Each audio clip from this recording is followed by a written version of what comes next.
Hello दोस्तों, नमस्कार दोस्तों। आज हम आईटीआई फर्स्ट ईयर वाले बच्चों के लिए जिनकी ट्रेड इलेक्ट्रीशियन है, यानी इलेक्ट्रीशियन वाले बच्चों के लिए इलेक्ट्रीशियन थ्योरी लेकर आए हैं, जिसका जो मॉड्यूल है मॉड्यूल 4 है। अभी तक हम मॉड्यूल 3 बता चुके हैं। 3 में कौन कौन फर्स्ट बता चुके हैं, 2 नंबर बता चुके हैं, 3 नंबर। आज चौथा नंबर मॉड्यूल बताने वाले हैं। चौथे नंबर जो मॉड्यूल है ना, उसका नाम है बेसिक इलेक्ट्रिकल प्रैक्टिस, यानी मूलभूत इलेक्ट्रिकल अभ्यास। यानी हम कह सकते हैं कि ये जो मॉड्यूल 4 है, इसमें बेसिक इलेक्ट्रॉनिक से संबंधित जितने क्वेश्चन आएंगे, बेसिक इलेक्ट्रॉनिक से संबंधित क्वेश्चन पूछे जाएंगे, ठीक। और ये वीडियो जो है ना, ये बहुत ज़्यादा धमाकेदार है, बहुत ज़्यादा धमाकेदार वीडियो और मज़ेदार वीडियो होने वाला है, क्योंकि इस वीडियो में आप लोग आज बहुत सारे ऐसे प्रश्नों को देखेंगे और प्रश्नों को सॉल्व करने का प्रयास करेंगे जो एग्ज़ाम में सीधे तौर पर पूछ लिए जाते, और इस वीडियो से कम 4 से 5 प्रश्न पूछे जाएंगे। इसलिए आप लोग इस वीडियो को पूरा देखिए। जब तक आप इस वीडियो को पूरा नहीं देखेंगे ना, तब तक ये जो बेसिक इलेक्ट्रॉनिक वाला चैप्टर है ना, इससे संबंधित जो क्वेश्चन आएंगे उनको सही से एग्ज़ाम में सॉल्व नहीं कर पाएंगे। और इस बात की मैं गारंटी लेता हूँ कि आप जब ये वीडियो देख लेंगे ना, तो आपको इस वीडियो में बहुत कुछ सीखने को मिलेगा, बहुत कुछ आपको सीखने को मिलेगा, क्योंकि आप इससे पहले शायद हो सकता ना पढ़े हों, या पढ़े होंगे तब तो आपके लिए और बेटर हो जाएगा, प्रैक्टिस हो जाएगी, ठीक। तो चलिए शुरू करते हैं आज का ये टॉपिक, यानी मॉड्यूल 4, ठीक। चलिए शुरू करते हैं। क्वेश्चन नंबर फर्स्ट, ये रहा question number first. Question number first कहता है कि तांबे के परमाणु के तीसरे कक्ष में कितने इलेक्ट्रॉन होते हैं। अब देखो भैया, तांबा जिसको किस नाम से जानते हैं, जिसको कॉपर नाम से भी जानते हैं, ठीक ना। और इसका जो रासायनिक सूत्र होता है वो Cu के द्वारा होता है, ठीक। इसका कह रहा है इसके तीसरे कक्ष में कितने इलेक्ट्रॉन होते हैं। अब देख लो, पहले हम देख लेंगे तांबे में कुल कितने इलेक्ट्रॉन होते हैं। कुल होते हैं 29 इलेक्ट्रॉन होते हैं, ठीक। तो पहले कक्ष में होते हैं 2 इलेक्ट्रॉन, दूसरे कक्ष में होते हैं 18 इलेक्ट्रॉन, और तीसरे कक्ष में पूछ रहा था, तीसरे कक्ष में होते हैं 18 इलेक्ट्रॉन। यानी पहले कक्ष में 2, दूसरे में 8 इलेक्ट्रॉन और तीसरे कक्ष में 18 इलेक्ट्रॉन, ठीक। तो ये क्वेश्चन कह रहा था कि तीसरे कक्ष में कितने इलेक्ट्रॉन होते हैं, तो ये देखो ऑप्शन में दिया हुआ कितने, 18 इलेक्ट्रॉन होते हैं तांबे के तीसरे कक्ष में। और सुनिए, यहाँ से क्वेश्चन कर लीजिए, तांबे को और क्या कहा जाता है। तांबे को कहा जाता है, यानी स्टैंडर्ड तांबे को कहा जाता है स्टैंडर्ड कंडक्टर बोला जाता है, यानी कि मानक चालक। ये भी क्वेश्चन आ चुका है तुम्हारे में। क्वेश्चन ऐसे आया था कि निम्नलिखित में से किसे मानक चालक कहते हैं, यानी किसे मानक चालक कहते हैं। उसमें ऑप्शन था चांदी, तांबा, एल्युमिनियम और लोहा। तो बताइए, मानक स्टैंडर्ड चालक किसे कहते हैं। तांबे को मानक स्टैंडर्ड चालक कहते हैं। तो देखा, इस प्रकार मैंने एक क्वेश्चन में 2-3 क्वेश्चन समझा दिए, ठीक। अब चलते हैं क्वेश्चन नंबर 2 पर। ये रहा क्वेश्चन नंबर 2। क्वेश्चन नंबर 2 कहता है कि अर्धचालक पदार्थ कौन सा है। इसमें ध्यान से देखिए, क्वेश्चन नंबर 2 कहता है अर्धचालक पदार्थ कौन सा होता है। अब देखो, थोड़ा हम समझ लेते हैं पदार्थ कितने टाइप के होते हैं, ठीक। पदार्थ कितने टाइप के होते हैं, अगर सिंपल से बोलें तो होते हैं 3 टाइप के। एक होता है चालक, एक होता है कुचालक, ठीक, और एक होता है अर्धचालक, ठीक।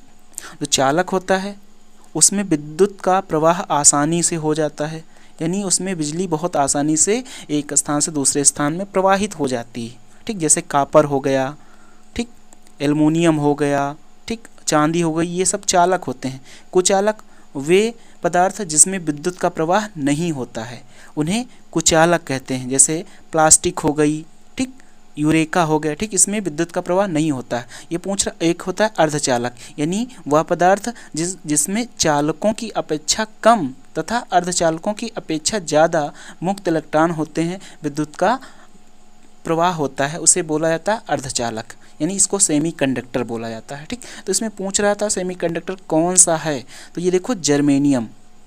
इसमें सेमीकंडक्टर कौन, एक होता है सिलिकॉन, या इसको ऐसे लिखा जाता है सिलिकॉन, और जर्मेनियम। 2 ही सिंपल से अर्धचालक होते हैं तुम्हारे समझने के लिए, ठीक। कितने, 2। कौन कौन से, सिलिकॉन होता है और जर्मेनियम होता है, ये सेमीकंडक्टर होते हैं, इनको अर्धचालक बोला जाता है। ठीक, next question, question number third, ये रहा question number third.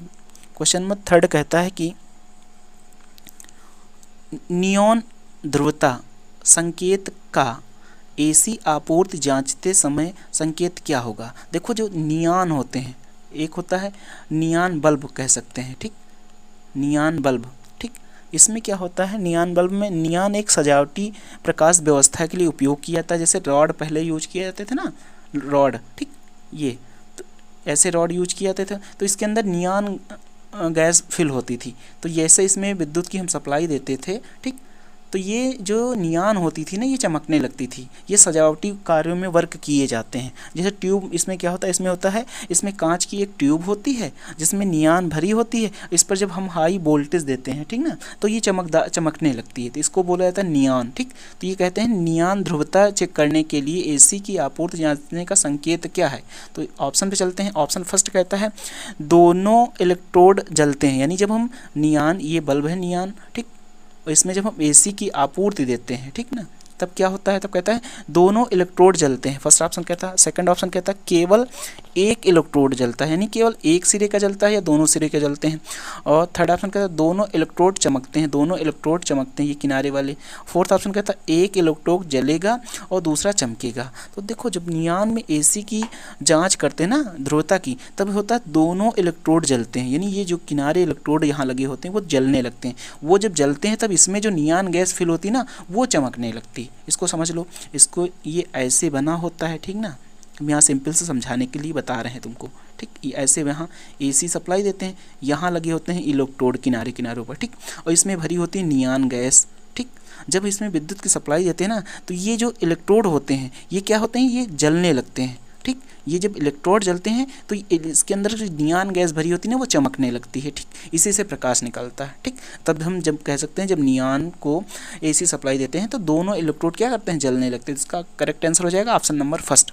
Next question, question number 4, ये रहा क्वेश्चन नंबर 4। देखो ये क्वेश्चन बहुत ज़्यादा ज़रूरी है, बहुत ज़्यादा अच्छा है क्वेश्चन। देखो क्या लिखा है, लिखा है 500 वाट के लैंप को 5 घंटे जलाने पर विद्युत धारा की खपत को यूनिट में निकालिए। किसको, यूनिट में निकालिए। जो विद्युत की खपत होती है वो हमेशा यूनिट में निकाल ली जाती है। जैसे तुम्हारे घर में जो बिजली के जो मीटर लगे होते हैं, ठीक ना, लगे नहीं होते हैं घरों में, जो घर में बिजली आती है उससे पहले, यूज करने से पहले मीटर लगा होता है, ठीक। तो ये जो मीटर होता है ये किस में कन्वर्ट बिजली मापती है, ये यूनिट में मापती है कि आपने एक महीने में 200 यूनिट बिजली खर्च की, ठीक, तो ये यूनिट में मापते हैं। तो ये कह रहा है कि अगर आपके घर में 500 वाट का एक लैंप लगा हुआ है, वो 5 घंटे जलता है, तो बिजली की खपत कितनी होगी। जो खपत होती है उसको निकालते हैं किलो वाट आवर में, ठीक, या इसको यूनिट भी कह सकते हैं, ठीक। किलो वाट आवर या यूनिट का फार्मूला क्या होता है बताइए ज़रा, जल्दी से बताइए। होता है भैया, देखो वाट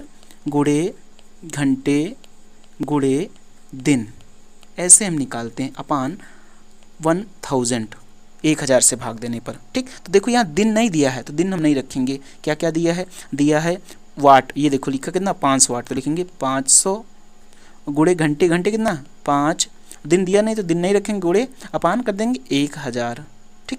इसको कट करेंगे, कट करिए, 2 जीरो से ये 2 जीरो कैंसिल हो जाएंगे कि नहीं हो जाएंगे, फिर कट करेंगे, फिर ये ऊपर ऊपर दोनों का गुणा कर देंगे, 5 बचे 25 हो गया और बटे हो गया 10, 25 को 10 से भाग करेंगे तो आ जाएगा 2.5, कितना आ जाएगा 2.5 यूनिट। देखो कहीं ऑप्शन में, ये देखो लिखा हुआ है ऑप्शन में 2.5 यूनिट। तो तुम यूनिट का फार्मूला निकालना सीख गए कि नहीं। यूनिट का फार्मूला होता है वाट गुणे घंटे गुणे दिन बटे 1000, ठीक। फिर से समझ लो, ये लिखा है 500 वाट, तो 500 वाट गुणे घंटे कितने 5 घंटे अपान 1000 कर देंगे, 2 जीरो से ये 2 जीरो कैंसिल हो गया, ये हो गया ऊपर 25, नीचे हो गया 10, इसको भाग कर देंगे तो आ जाएगा, ये जीरो यहाँ से हटकर यहाँ आ जाएगा, तो ये हो गया 2.5 यूनिट, ठीक। तो इसका करेक्ट आंसर हो जाएगा ऑप्शन नंबर डी, ठीक। तो ये फार्मूला तुम सीख गए कि नहीं। अगर आपको पता था तो कमेंट बॉक्स में लिखिए एस, हाँ कि हमें पता था। अगर नहीं तो पता था तो आप लिखिए नो, यानी नहीं पता, यानी कि मैंने सीख लिया, ये लिखिए कि मैंने सीखा है, ऐसे लिख सकते हैं, ठीक।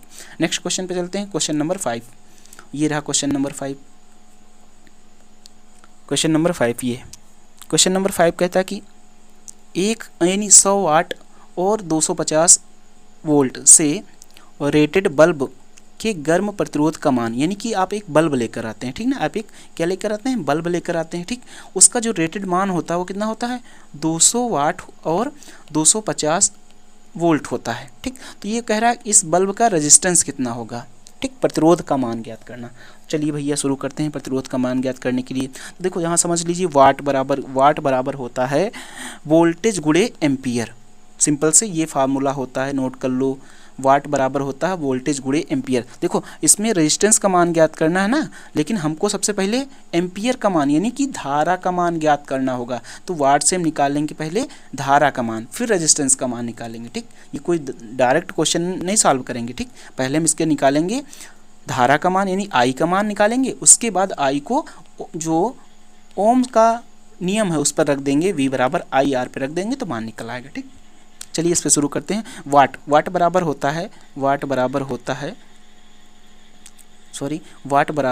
है वी गुणे एम्पियर, यानी वोल्टेज कितना है, पहले देखो वोल्टेज कितना है, वाट कितना है, ये देखो वाट कितना है 100, तो यहाँ लिख देंगे 100 बराबर वोल्टेज कितना है 250 गुणे एम्पियर, ठीक।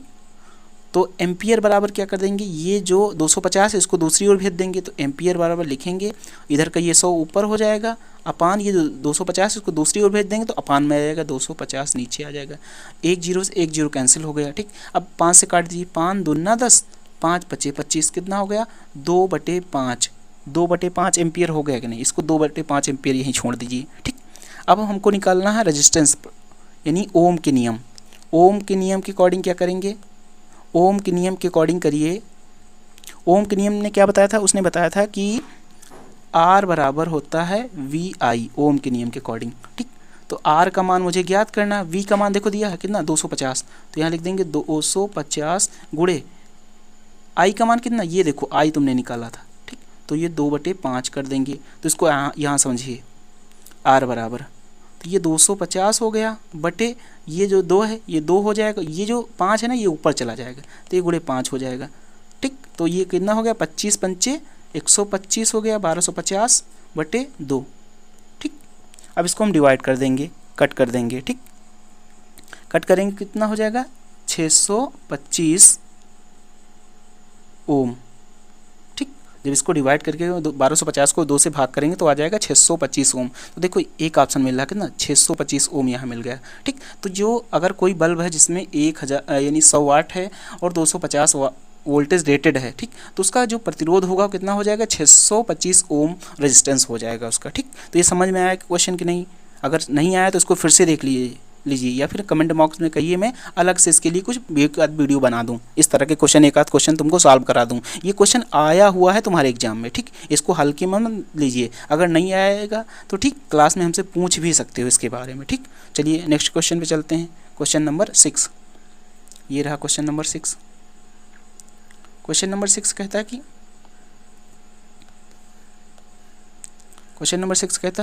कौन सा नियम कहता है कि बंद विद्युत परिपथ में लगाया गया वोल्टेज पात के योग के बराबर होगा। यानी इसमें क्वेश्चन में कह रहा है नियम पूछ रहा है, कौन सा नियम किसी बंद विद्युत परिपथ में लगाया गया वोल्टेज पात क्या होता है, जो वोल्टेज होता है ना, इसको अंग्रेजी में बोलते हैं वोल्टेज ड्रॉप। यानी वोल्टेज ड्रॉप क्या होता है, एक बिंदु से दूसरे बिंदु तक जाने में जो वोल्टेज क्या हो जाता है कम होता है, उसे बोला जाता है वोल्टेज ड्रॉप। मान लीजिए कोई यहाँ वोल्टेज था 10 वोल्ट था, यहाँ से यहाँ तक जाने में कुछ वोल्टेज खपत हुई होगी, तो क्या हो गया होगा 9.5 वोल्टेज हो गया होगा। तो जो 0.5 वोल्टेज की कम हुई इसको बोला जाता है वोल्टेज ड्रॉप या वोल्टेज पाथ। यानी एक स्थान से दूसरे स्थान पर जब वोल्टेज जाता है, ठीक, तो धीरे धीरे वोल्टेज कम हो जाता है, ठीक, इसी को बोला जाता है वोल्टेज पाथ, ठीक। तो क्वेश्चन क्या कह रहा था नियम बताना, वह नियम जिसमें क्या कहता है कि बंद विद्युत परिपथ में लगाया गया वोल्टेज पाथ के योग के बराबर होता है। तो चलिए नियम पर देखते हैं कौन कौन किसने क्या नियम दिया था। ये देखो यहाँ नियम लिखे हुए हैं। पहला नियम है ओम का नियम। क्या ओम ने ऐसा कुछ बताया था? ओम ने क्या बताया था? ओम ने बताया था सिंपल से V बराबर IR। यहाँ हम शार्ट में समझा रहे हैं ताकि वीडियो लंबा ना हो। ये जो नियम है, ठीक, ये ओम्स नियम के अकॉर्डिंग है, ठीक। सेकंड सेकंड लिखा है लॉ ऑफ रेजिस्टेंस, यानी प्रतिरोध का नियम। प्रतिरोध का नियम क्या कहता है? प्रतिरोध का नियम कहता है कि प्रतिरोध, मान लीजिए कोई भी रेजिस्टेंस या प्रतिरोध है, ठीक, उसके कंडक्टर के भौतिक गुणों पर, कंडक्टर जो यानी चालक के भौतिक गुणों पर, यानी कौन कौन से भौतिक गुण हो सकते हैं? जैसे कि हो सकता है चालक की लंबाई, या हो सकता है अनुप्रस्थ काट का क्षेत्रफल हो सकता है, ठीक, या हो सकता है कि चालक किस सामग्री से बना हुआ है, ठीक, सामग्री से बना हुआ है। इस पर निर्भर करता है, किसी भी चालक का प्रतिरोध किस पर निर्भर करता है? चालक के गुणों पर, जैसे कि लंबाई हो गई, या फिर अनुप्रस्थ काट का क्षेत्रफल हो गया, या फिर चालक किस सामग्री से बना, इस पर निर्भर करता है कौन? रेजिस्टेंस। तो ये लॉ ऑफ रेजिस्टेंस यानी और प्रतिरोध का नियम कहता है कि प्रतिरोध कंडक्टर के भौतिक गुणों, विशेष रूप से इनकी लंबाई और इसका क्रॉस सेक्शन एरिया, यानी इसको अनुप्रस्थ काट का क्षेत्रफल कहते हैं, और वह सामग्री जिससे वो चालक बना हुआ है, ये चीज़ें प्रभावित करती हैं, ठीक। सेकंड ये हो गया ऑप्शन। थर्ड ऑप्शन क्या कहता है? थर्ड ऑप्शन कहता है किरचॉफ का पहला नियम, ठीक। किरचॉफ का पहला नियम क्या कहता है भाई, बताओ जरा। किरचॉफ ने पहला नियम कहा था कि किसी जंक्शन पर, यानी किसी विद्युत परिपथ के किसी भी जंक्शन पर, यानी एक ये जंक्शन हो गया, ठीक, इस पर आने वाली, एक आ गई, दो आ गई, तीन, आने वाली सभी धाराओं का योग जाने वाली सभी धाराओं के योग के बराबर होता है। मान लीजिए एक करंट, इसको मान लेते हैं I1 मान लेते हैं, इसको करंट I2 मान लेते हैं, इसको करंट I3 मान लेते हैं, यहाँ I4 हो करंट, यहाँ I5 करंट। तो इन्होंने बताया था कि I1 plus I2 plus I3 बराबर हो जाएगा I4 प्लस I5, यानी आने वाली ये जितनी है ये आने वाली करंट है, और ये जितनी है ये सब जाने वाली, यानी किसी एक बिंदु पर आने वाली सभी करंट के योग जाने वाली सभी करंट के योग के बराबर होता है, यानी जितनी इधर से आएंगी उतनी इधर से चली जाएंगी, ठीक। ये आ रही हैं, ये जा रही हैं, ये किरचॉफ का पहला नियम था भाई, ठीक। अब चलते हैं किरचॉफ के दूसरे नियम पर। किरचॉफ के दूसरे नियम में इन्होंने बताया था कि यदि किसी भी बंद लूप में, यानी लूप का मतलब परिपथ में, सभी वोल्टेज का योग शून्य होता है। इन्होंने बताया था किसी भी बंद लूप यानी परिपथ में सभी वोल्टेज का मान यानी योग कितना होता है? शून्य होता है, ठीक। तो ऑप्शन क्या कह रहा था? क्वेश्चन कह रहा था वो कौन सा नियम है जो कहता है कि किसी बंद परिपथ में, यानी वही बंद परिपथ मतलब लूप में, ठीक, बंद परिपथ में लगाया गया वोल्टेज ड्रॉप के योग के बराबर होता है। तो ये जो इसका करेक्ट आंसर हो जाएगा ऑप्शन नंबर डी, यानी किरचॉफ का दूसरा नियम कहता है, ठीक। अभी मैंने ओम का नियम बता दिया शार्ट में, और लॉ ऑफ रेजिस्टेंस भी बता दिया शार्ट में, और किरचॉफ का फर्स्ट नियम भी बता दिया शार्ट में, और किरचॉफ का दूसरा नियम भी बता दिया शार्ट में, ठीक। अगर वीडियो को हम अगर इसको लॉन्ग में बताएं, ठीक ना, तो ये बहुत ज़्यादा वीडियो लंबा हो जाएगा, इसलिए इसको हम शार्ट में ही बता रहे हैं, ठीक। नेक्स्ट क्वेश्चन नंबर 7, ये रहा क्वेश्चन नंबर 7।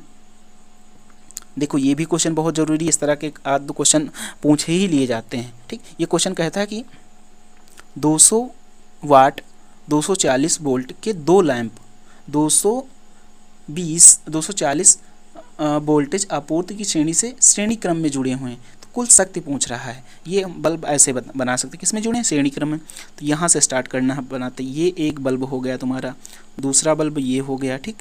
ये ऐसे श्रेणी क्रम में जुड़े हुए हैं, ठीक। यहाँ से हम सप्लाई दे देंगे, ठीक, सप्लाई दे देंगे, ठीक। तो ये कितना है? 200 वाट, ये भी कितना है? 200 वाट, ठीक। और वोल्टेज कितनी जाएगी? 240 वोल्टेज जा रही है, ठीक। तो ये पूछ रहा है पावर पी, पावर का मान पूछ रहा है, ठीक। किसका मान पूछ रहा है? पावर का मान पूछ रहा है, ठीक। तो पावर को देखो किस में पूछ रहा है? श्रेणी क्रम में पूछ रहा है। तो श्रेणी क्रम में जो पावर होती है ना, उसको ऐसे लिखा है, तो 1/P बराबर, यानी कुल पावर बराबर होता है 1/P1 प्लस 1/P2, ये हो जाएगा P1, ये हो जाएगा P2, यानी इसकी पावर और इसकी पावर के योग को कुल पावर कह निकालेंगे, लेकिन ये श्रेणी क्रम में है तो 1/P में हो जाएगा। चलिए शुरू करते हैं, 1/P बताते हैं। 1/P बराबर होता है 1/P1 प्लस 1/P2, P2 इस फार्मूले पर रख देंगे। 1/P बराबर 1/P1 का मान कितना है, P1 का मान ये देखो लिखा हुआ है 200 प्लस 1/P2 का मान कितना है, वो भी 200 क्योंकि 2 थे, तो 1/P बराबर हो जाएगा 1/200 प्लस 1/200। तो देखो यहाँ एलसीएम ले लीजिए, ये दो देखो बताया ये इसको बोलते हैं अंश, इसको बोलते हैं हर समान है तो ये 200 ही हो जाएगा। तो ये ऊपर वाले जुड़ जाएंगे, 1 + 1 बराबर हो गया 2/200। ठीक, तो कट कर देंगे, 1 2 से काट देंगे, 2 1 2, 2 कितने टाइम 100 टाइम जाएगा तो ये कट जाएगा। तो ये हो गया 1/P बराबर 1/100। तो क्रॉस मल्टीप्लिकेशन कर देंगे तो P बराबर हो गया 100, यानी इसकी जो पावर होगी कितनी होगी 100 वाट होगी। तो देखो ऑप्शन में कहाँ लिखा, ये देखो लिखा हुआ है, इसकी पावर हो जाएगी 100 वाट। ये देखो ये श्रेणी क्रम में जुड़े हैं। ठीक, इसके आंसर आ जाएगा ऑप्शन नंबर बी, ये श्रेणी क्रम में जुड़े हुए हैं। ठीक, यहाँ फार्मूला वो भी लिख लो, समांतर क्रम का भी लिख लो। समांतर क्रम में P बराबर होता है P1 + P2, ये हो जाएगा समांतर क्रम में। और श्रेणी क्रम का फार्मूला क्या होता है 1/P बराबर होता है 1/P1 प्लस 1/P2। ठीक, ये श्रेणी क्रम में हो जाएगा, ये हो जाएगा समांतर क्रम में। ठीक, तो इसका करेक्ट आंसर हो जाएगा। समझ में आ गया कि नहीं आ गया? Next question, question number 8। ये रहा क्वेश्चन नंबर 8। क्वेश्चन नंबर 8 कहता है कि ओम मीटर का, ये ओम मीटर लगा हुआ है मीन्स रेजिस्टेंस मापने के लिए, ओम मीटर का पाठ्यांक खुले हुए R2 प्रतिरोध का क्या होगा। ये R1 प्रतिरोध है, ये R2 प्रतिरोध का रेजिस्टेंस मान क्या होगा, खुले हुए है। ठीक, ये ओपन सर्किट की बात कर रहा है। ठीक, ओपन सर्किट में क्या होगा बताइए जरा। ऑप्शन पे चलते हैं। ऑप्शन पर शून्य पाठ्यांक पर संकेत, क्या शून्य पाठ्यांक होगा? नहीं, R2 का कुछ ना कुछ तो मान होगा। सेकंड का अनंत पाठ्यांक पर संकेत, यानी ये बता रहा है कि ओम मीटर में अनंत प्रतिरोध होगा क्या। और थर्ड नंबर बता रहा है परिपथ का कुल प्रतिरोध मान, ये परिपथ का कुल प्रतिरोध का मान। और फोर्थ नंबर बता रहा है R1 और R3 प्रतिरोध के योग के बराबर होगा। ये देखो ये R1 हो गया और ये R2 हो गया, ये R3 हो गया। ठीक, तो ये देखो ये ओपन, यहाँ देख लो, यहाँ ओपन सर्किट है कि नहीं, सर्किट ओपन। और मैंने बताया कि जब सर्किट ओपन होती तो उसका जो रेजिस्टेंस होता है वो कितना होता है, अनंत होता है। ऐसे समझ लीजिए, कोई मान लीजिए यहाँ से सप्लाई जा रही है। ठीक, यहाँ एक बल्ब लगा हुआ है। ठीक, और यहाँ कुछ रेजिस्टेंस लगे हुए हैं, ये सर्किट ऐसे, यहाँ स्विच लगा हुआ है, स्विच ओपन है, ओपन का मतलब सप्लाई नहीं जा रही, तो इसके बीच का जो रेजिस्टेंस होगा वो कितना हो जाएगा, अनंत रेजिस्टेंस हो जाएगा। ठीक, क्योंकि यहाँ से सप्लाई ही जा नहीं रही, यहाँ बैटरी अगर लगा दें तो यहाँ सप्लाई नहीं, पूरी सर्किट पूरी होगी तभी सप्लाई जाएगी। ठीक, यहाँ सर्किट ही नहीं पूरी हो पा रही, इसलिए इसका जो पाठ्यांक होगा वो कैसा होगा, अनंत हो जाएगा। तो इसका करेक्ट आंसर हो जाएगा option number B. Next question, question number 9। ये रहा क्वेश्चन नंबर 9। क्वेश्चन नंबर 9 कहता है कि चालक में, यानी किसी चालक के प्रतिरोध में क्या परिवर्तन होगा यदि उसके व्यास को दुगुना कर दिया जाए। ये व्यास, अगर कोई चालक तार है, ठीक ना, उसके व्यास को दुगुना कर दिया जाए तो उस पर क्या प्रभाव पड़ेगा, ये पूछ रहा है। ठीक, क्या प्रभाव पड़ेगा बताइए जरा, किसी को पता है क्या प्रभाव पड़ेगा? देखो क्या दुगुना कर रहे हैं, व्यास को दुगुना कर रहे हैं। अगर किसी चालक तार को व्यास को दुगुना कर दिया जाए, ठीक, तो क्षेत्रफल हो जाएगा कितने, 4 गुना हो जाएगा। क्षेत्रफल अगर 4 गुना हो जाएगा तो तुमको पता, ये कह रहा है कि पूछ रहा है कि जो अनुप्रस्थ काट का क्षेत्रफल होता है ना, उससे चालक के तार पर क्या प्रभाव पड़ता है। ठीक, तो अनुप्रस्थ काट के क्षेत्रफल में जो रेजिस्टेंस का होता है वो अगर अनुप्रस्थ काट का क्षेत्रफल 2 गुना कर दिया जाए, ठीक ना, तो जो रेजिस्टेंस R होगा वो कैसे हो जाएगा, आधा हो जाएगा। ऐसे सिंपल समझिए, अगर अनुप्रस्थ काट का क्षेत्रफल क्या कर दिया है, 2 गुना कर दिया जाए तो रेजिस्टेंस आधा हो जाएगा। तो क्वेश्चन के अकॉर्डिंग बात करिए, क्वेश्चन कह रहा है कि उसके व्यास को दुगुना करना, व्यास को दुगने करने का मतलब होगा उसके क्षेत्रफल को दुगुना, अनुप्रस्थ काट के क्षेत्रफल को दुगुना कर दिया जाए तो रेजिस्टेंस क्या हो जाएगा, 1/4 गुना हो जाएगा, यानी 1/4 हो जाएगा। कितना हो जाएगा, 1/4 कम हो जाएगा, क्योंकि यहाँ आधा हो रहा है तो 1/4 कम हो जाएगा। तो ऑप्शन पे देखिए, ऑप्शन फर्स्ट कहता दोगुना बढ़ जाएगा, भैया बढ़ेगा नहीं, ये कम ही होगा।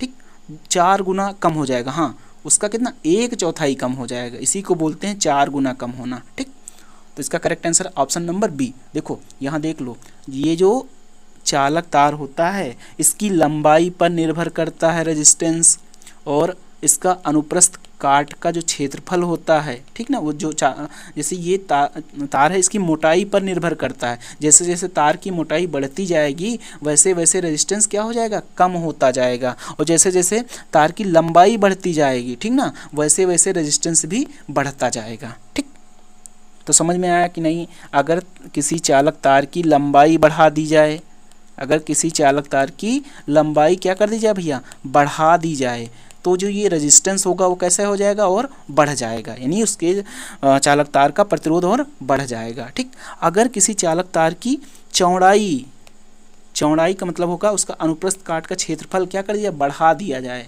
ठीक, तो ये जो रेजिस्टेंस होगा वो कम हो जाएगा। ठीक, समझ में आया कि नहीं। अगर ना समझ में आया तो बताइए, दूसरा एग्जाम्पल दूं। एक एग्जाम्पल दे रहे हैं, जैसे कि अब मान लो कि चालक तार को मान लो कि कोई पाइप है, ठीक, ये एक तुम्हारा बेलनाकार पाइप है जिससे होकर पानी बह रहा है। तो यहाँ हम पानी के एग्जाम्पल इसलिए इलेक्ट्रॉन से दे रहे हैं, करंट से दे रहे हैं। ठीक, चालक तार तुम्हारा एक पाइप हो गया। ठीक, अगर चालक तार यानी कि पाइप की लंबाई बढ़ा दी जाए, ठीक, लंबाई बढ़ा दी जाएगी, तब जो यहाँ प्रेशर लगेगा वो धीरे धीरे क्या हो जाएगा, बढ़ जाएगा कि नहीं। जैसे तुम अपने घर में कोई पाइप से पानी देते हो, पाइप छोटा था, ठीक, तो बहुत अच्छे से पानी निकल रहा है। अगर वही पाइप बहुत ज़्यादा लंबा कर दिया जाए तो यहाँ जो इंजन लगा होगा, ये जो मोटर लगी होगी, उस पर बहुत ज़्यादा दबाव पड़ेगा। ठीक, तो ऐसे ही समझिए, अगर कोई चालक तार है उसकी लंबाई बढ़ा देते हैं तो उसका रेजिस्टेंस भी क्या हो जाएगा, बढ़ जाएगा। ठीक, और दूसरे समझिए, अगर आपके यहाँ कोई पाइप है, ठीक, इतना मोटा पाइप है, ठीक, उसमें पानी बहुत स्पीड से निकल रहा है, ठीक, अभी यही पाइप ऐसे कर दिया जाए, बहुत ज़्यादा मोटा कर दिया जाए, ठीक, ठीक, तो पानी कैसे निकलेगा, बहुत ज़्यादा स्पीड से नहीं निकलेगा, तो क्या हो जाएगा, स्लो हो जाएगा। यानी जैसे जैसे हम पाइप के अनुप्रस्थ काट का क्षेत्रफल बढ़ाएंगे, यानी कि इसकी मोटाई बढ़ा रहे हैं, ठीक ना, तो जो रेजिस्टेंस होगा वो क्या हो जाएगा, घट जाएगा। ठीक, अगर लंबाई बढ़ा रहे हैं तो रेजिस्टेंस बढ़ जाएगा, ऐसे लिखिए, अगर लंबाई बढ़ा रहे हैं तो रेजिस्टेंस क्या हो जाएगा, बढ़ जाएगा। अगर चौड़ाई बढ़ा रहे हैं तो रेजिस्टेंस कम हो जाएगा। आप समझ में आ गया कि नहीं। अगर नहीं आया तो क्लास में इसको ज़रूर पूछ लीजिएगा, ठीक ना। नेक्स्ट क्वेश्चन, क्वेश्चन नंबर 10, ये रहा क्वेश्चन नंबर 10। क्वेश्चन नंबर 10 कहता है कि प्रतिरोध का नाम, ये जो प्रतिरोध है ना, इसका नाम बता रहा है, नाम पूछ रहा है आपसे। चलिए ऑप्शन पे चलते हैं। ऑप्शन फर्स्ट कहता है धातु फिल्म प्रतिरोध, ऑप्शन सेकंड कहता है, ऑप्शन सेकंड लिखा तार बंधे हुए प्रतिरोध, यानी जिसको बोला था वायर वाउंड रजिस्टर। ठीक, सेकंड ऑप्शन कहता है तार बंधे हुए प्रतिरोध, थर्ड ऑप्शन कहता है कार्बन फिल्म प्रतिरोध, और फोर्थ ऑप्शन कहता है कार्बन मिश्रित प्रतिरोध। तो ये जो प्रतिरोध बना हुआ है, ठीक ना भैया, ये जो प्रतिरोध है ये वायर वाउंड प्रतिरोध है। किस टाइप के, वायर वाउंड प्रतिरोध है, यानी ये ऑप्शन नंबर 20 का करेक्ट आंसर हो जाएगा। नेक्स्ट क्वेश्चन, क्वेश्चन नंबर 11, ये रहा क्वेश्चन नंबर 11। क्वेश्चन नंबर 11 को देख लो भैया, ये क्वेश्चन इंपॉर्टेंट है, आता है 1-2 नंबर में पूछा जरूर जाता है, ये आएगा, इससे दूसरे संबंधित क्वेश्चन आ सकते हैं। ठीक, चलिए यहाँ देखते हैं। ये कहता है कलर कोड विधि द्वारा प्रतिरोध का मान बताइए, कलर कोड विधि के द्वारा प्रतिरोध का मान बताइए। ये लिखा हुआ है रेड यानी लाल, ये जो ये स्ट्रिप यानी पट्टी बनी हुई हैं, ये क्या है, बैंड इनको हिंदी में बोला जाता है, अंग्रेजी में बोला बैंड बोला जाता है, हिंदी में बोला जाता है पट्टी। ठीक, एक रेजिस्टेंस होता है, ठीक, उसमें अलग अलग रंग बने होते हैं, ये पट्टी बनी होती हैं। ठीक, इन्हीं के आधार पर रेजिस्टेंस की अगर मल्टीमीटर नहीं है तो हम पहचान करते हैं कि रेजिस्टेंस कितने ओम का है। ठीक, तो इसको बोला जाता है कलर कोड के आधार पर प्रतिरोध का मान ज्ञात करना, या फिर प्रतिरोध की पहचान करना कि वो प्रतिरोध कितने ओम का है। ठीक, तो देखो ये लिखा हुआ है लाल पहली पट्टी, सेकंड पट्टी लिखी हुई ब्लू यानी नीला, थर्ड पट्टी है ऑरेंज यानी संतरे रंग की, ठीक, और फोर्थ लिखा है सिल्वर यानी चांदी रंग की। तो देखो ये रेड, पहली रेड है, दूसरी पहली पट्टी रेड, दूसरी पट्टी कौन सी है, ब्लू, तीसरी पट्टी कौन सी है, तीसरी ऑरेंज, और 4 नंबर पट्टी कौन सी है, सिल्वर। यानी ये 4 बैंड वाला प्रतिरोध है। कितने, 1 बैंड, 2 बैंड, 3 बैंड, 4, यानी जितनी उसकी पट्टियां होती हैं ना, उसको बोला जाता है कि वो प्रतिरोध उतने बैंड वाला होता है। नॉर्मली 3 से लेकर 6 बैंड तक के प्रतिरोध होते हैं, ठीक, जिनको हम कलर कोडिंग के आधार पर पहचान कर सकते हैं कि वो प्रतिरोध कितने ओम का है। ठीक, तो जो रेड का होता है, ठीक, यहाँ समझो, जो रेड का कलर कोड होता है, ये देखो इसको हम किसी दिन क्लास में समझा देंगे। ठीक, अब समझाएंगे तो वीडियो बहुत लंबा हो जाएगा। तो जो रेड का कलर कोड होता है वो होता है 2, ब्लू का कलर कोड होता है वो होता है 6, और जो ऑरेंज होता है, ठीक, ऑरेंज 3rd नंबर पे आता है तो इसका कलर कोड होता है 10⁻3, ठीक। और जो सिल्वर होता है, सिल्वर का कलर कोड होता है ±10%, ±10%। तो कितना हो गया 2 6 गुणे 10⁻3 ±10%, ठीक। ये हमेशा गुणे में होता है, ये तीसरा नंबर ये हमेशा गुणे में होता है, ठीक। तो देखो लिखा कहीं 26 गुणे 10⁻3 ±10%, देखो लिखा है 26 गुणे 10⁻3, ये वाट है, गुणे ±10%। तो इसका करेक्ट आंसर हो जाएगा option number B. Next question, question number 12, ये रहा क्वेश्चन नंबर 12। ये क्वेश्चन नंबर 12, ये क्वेश्चन नंबर 12 क्या कहता है भैया, इसको सही से देख लेना। क्वेश्चन नंबर 12 कहता है कि व्हीट स्टोन ब्रिज, ये व्हीट स्टोन ब्रिज बना हुआ है, ठीक, रेजिस्टेंस मापने के लिए। व्हीट स्टोन ब्रिज की संतुलन की अवस्था में अज्ञात प्रतिरोध RDC का मान ज्ञात कीजिए जब PAB 500 ओम, QBC 300 ओम, SOA 50 ओम का हो, 15 ओम का हो, ठीक। तो इसको ऐसे समझ लीजिए, यहाँ ये जो लिखा हुआ है, ये लिखा हुआ है QBC, ये लिखा हुआ है RDC, और ये लिखा हुआ है PAB, ये है B, ये A, ये C, ये D, ये हो जाएगा कौन सा नंबर दिया है, SAD लिखा हुआ है, ये SAD लिखा हुआ है, ठीक। तो इसमें किसका मान ज्ञात करना है, इसमें मान ज्ञात करना है किसका ज्ञात करना है, RDC का, ये इसका मान ज्ञात करना, ठीक। तो इसका फार्मूला होता है, इसका फार्मूला ऐसे समझिए, ये कलर चेंज कर रहे हैं ताकि तुमको समझने में आसानी हो जाए, ठीक। ये इसको मान लेते हैं हम, ये रेजिस्टेंस जो लगा हुआ है इसको मान लेते हैं P, ये जो रेजिस्टेंस लिखा हुआ है इसको मान लेते हैं Q, और ये जो रेजिस्टेंस लगा हुआ इसको मान लेते हैं R, और ये जो रेजिस्टेंस लिखा हुआ इसको S मान लेते हैं, ठीक। तो ये रेजिस्टेंस के आधार पर, ठीक। तो हम देखो इसका फार्मूला होता है P/Q बराबर R/S, इस फार्मूले पर रख देंगे, मान ज्ञात हो जाएगा, ठीक। तो P का कितना है भैया बताओ जरा, P का कितना है, तो ये देखो हमको ज्ञात तो ये करना ना S वाला, तो इसको क्या कर देंगे, क्रॉस मल्टीप्लिकेशन करके निकालेंगे S वाले का मान, S वाले के P और S से गुणा कर देंगे, हो जाएगा PS बराबर QR हो जाएगा, QR हो जाएगा। S का मान ज्ञात करना तो S बराबर हो जाएगा QR/S यानी P, ठीक। अब इसी पे रख देंगे, QR का मान रख देंगे और P का मान रख देंगे। Q बराबर कितना दिया है, Q बराबर दिया है, ये देखो Q बराबर कौन से लिखा, QBC बराबर लिखा है 300, तो ये हो जाएगा, ये कितना है, ये है 300 ओम, तो ये हो जाएगा 300। R कितना है, R है 500, ये R वाला कहाँ गया, ये R है, ये लिखा है, ये कितना है, ये है कितना है भाई बताओ जल्दी से, ये है 15, ये देखो लिखा हुआ है, ये देखिए ये है 15 गुणे 15 अपान, और ये P वाला कितना है, ये P है ना, P वाला है कितना, P वाला ये देखो लिखा P वाला ये 500, तो ये 500 से भाग कर देंगे, 2 जीरो से 2 जीरो कैंसिल हो गया, ठीक। 5 से काट देंगे, 5 एकन 5, 5 3 15, यानी 3 ये और 3 ये मिलकर कितना हो जाएगा, 3 गुणे 3 हो जाएगा 9 ओम, ठीक। तो जो इसका मान हो जाएगा, यानी ये जो मान हो जाएगा, ये मान हो जाएगा, RDC का मान पूछ रहा था, नहीं RDC का मान ही पूछ, RDC का मान हो जाएगा 9 ओम, ठीक। समझ में आया कि नहीं। ये देखो व्हीट स्टोन ब्रिज होता है, इसको बोलते हैं P, इसको बोलते हैं P, इसको बोलते हैं R, इसको बोलते हैं Q, इसको बोलते हैं S। फार्मूला होता है P/Q बराबर होता है R/S, ठीक। तो इसका मान दिया हुआ है, इसका P का मान दिया है 500, R का मान कितना दिया है, R का मान दिया है 300, Q का मान दिया है 15, S का मान ज्ञात करना, तो S बराबर क्या हो जाएगा, मल्टीपल कर लेंगे इनके बीच, S बराबर हो जाएगा QR/P। तो Q का मान कितना दिया है, Q का मान दिया है 15, और आर का मान कितना दिया है, आर का मान दिया है देखो 300 अपान, और पी का मान कितना 500।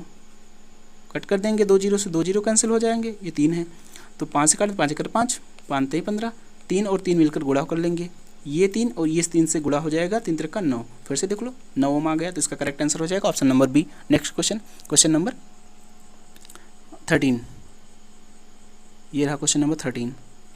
क्वेश्चन नंबर 13 कहता है, क्या कहता है क्वेश्चन नंबर 13, किस पदार्थ में ऋणात्मक तापमान गुणांक का गुण होता है, यानी पूछ रहा है कौन से पदार्थ में ऋणात्मक तापमान गुणांक होता है, तो ये माइका जिसको अब्रक बोलते हैं, इसमें ऋणात्मक तापमान का गुण होता है, इसका करेक्ट आंसर हो जाएगा option number first. Next question, question number 14, ये रहा क्वेश्चन नंबर 14। क्वेश्चन नंबर 14 कहता है ओम के नियम से संबंधित विद्युत राशियाँ कौन सी हैं, यानी ओम के नियम में कौन कौन सी राशियाँ प्रयोग की जाती हैं। ओम के नियम में क्या होता है, वोल्टेज होता है, करंट होता है और रेजिस्टेंस होता है, बस यही तो 3 होती ना।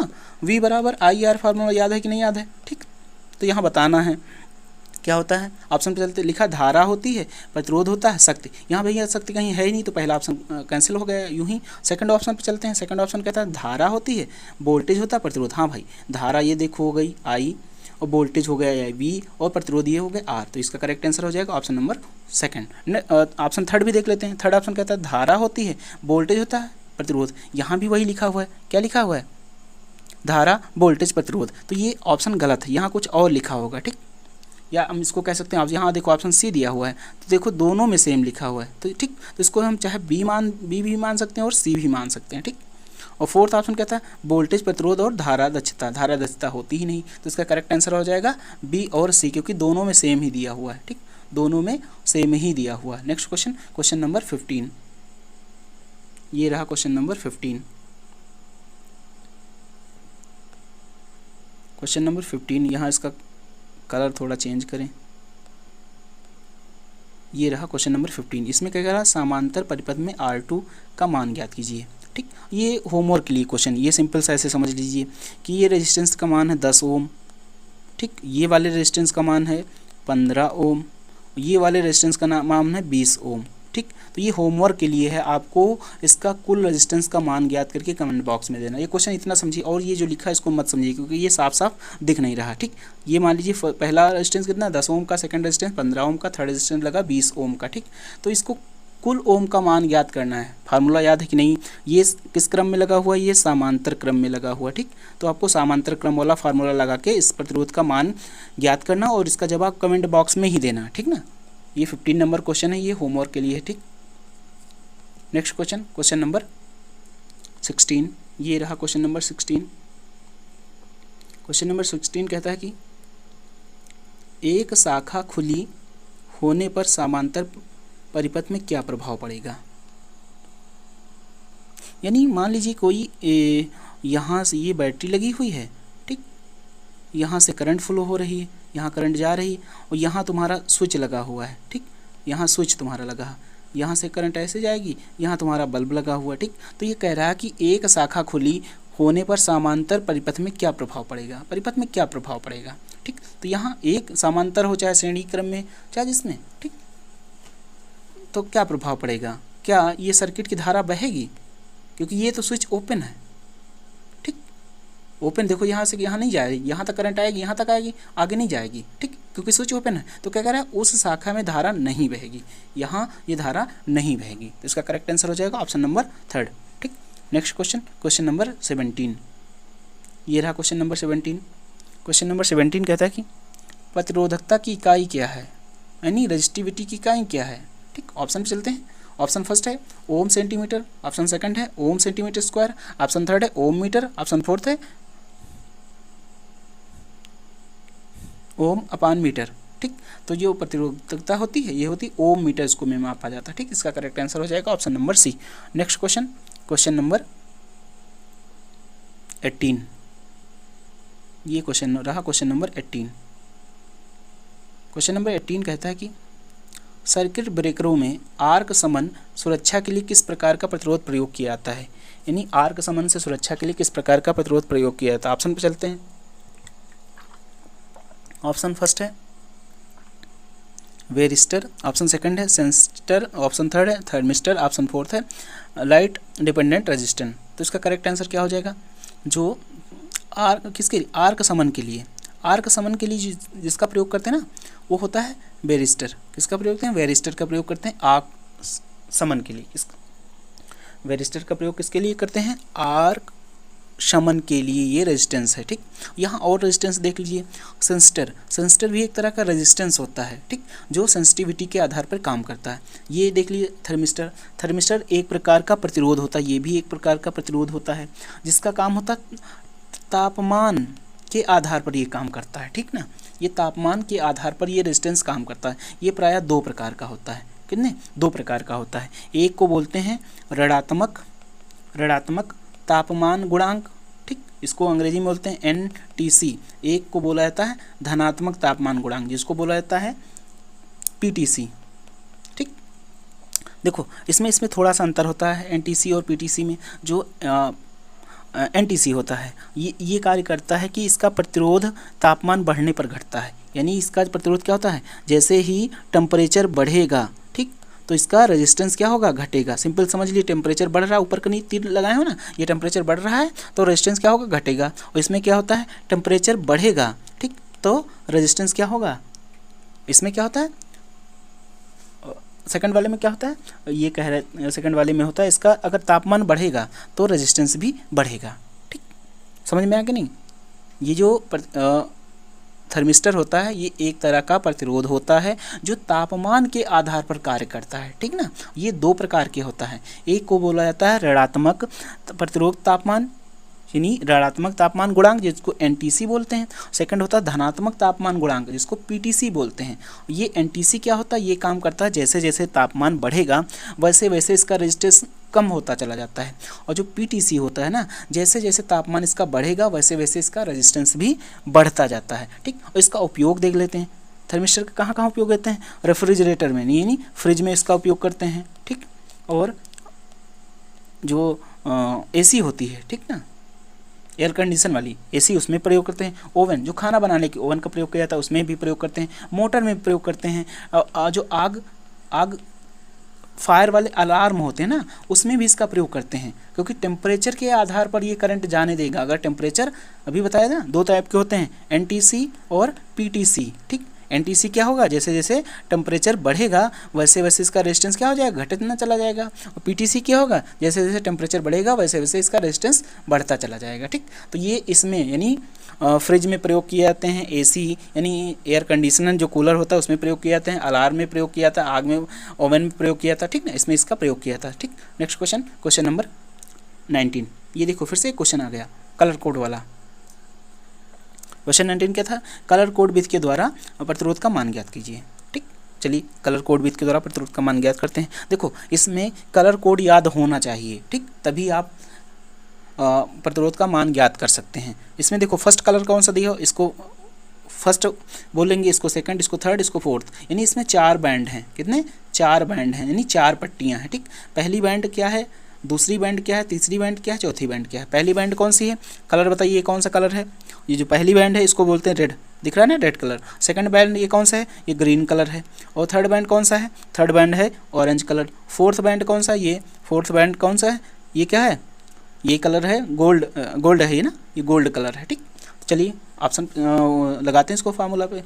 कोड याद है तब आप कर पाएंगे। आपको कोड याद नहीं, मुझे कोड याद है इसलिए हम इसको लगा रहे हैं। तो रेड होता है ये 2 होता है, जो ग्रीन होता है वो 5 होता है, जो ऑरेंज होता है ये 10 के पावर 3 होता है, और जो गोल्ड होता है ये ±5% होता है। ठीक, तो कितना ये हो जाएगा 25, और ये हो जाएगा 10 के पावर 3, और ये ±5%। ठीक, तो देखो कहीं मिल रहा है 25 गुणे 10 के पावर 3 ±5%। तो इसका करेक्ट आंसर हो जाएगा option number C। Next question, question number 20। ये रहा क्वेश्चन नंबर 20। ठीक, ये क्वेश्चन नंबर 20 क्वेश्चन कहता है कि श्रेणी परिपथ का क्या उपयोग है। श्रेणी क्रम में वाले जो परिपथ होते हैं, यानी एक के बाद एक जो लगे होते हैं, उनका क्या उपयोग, ऐसे क्वेश्चन पूछ रहा है। ठीक, उपयोग पूछ रहा है। ऑप्शन पे चलते हैं।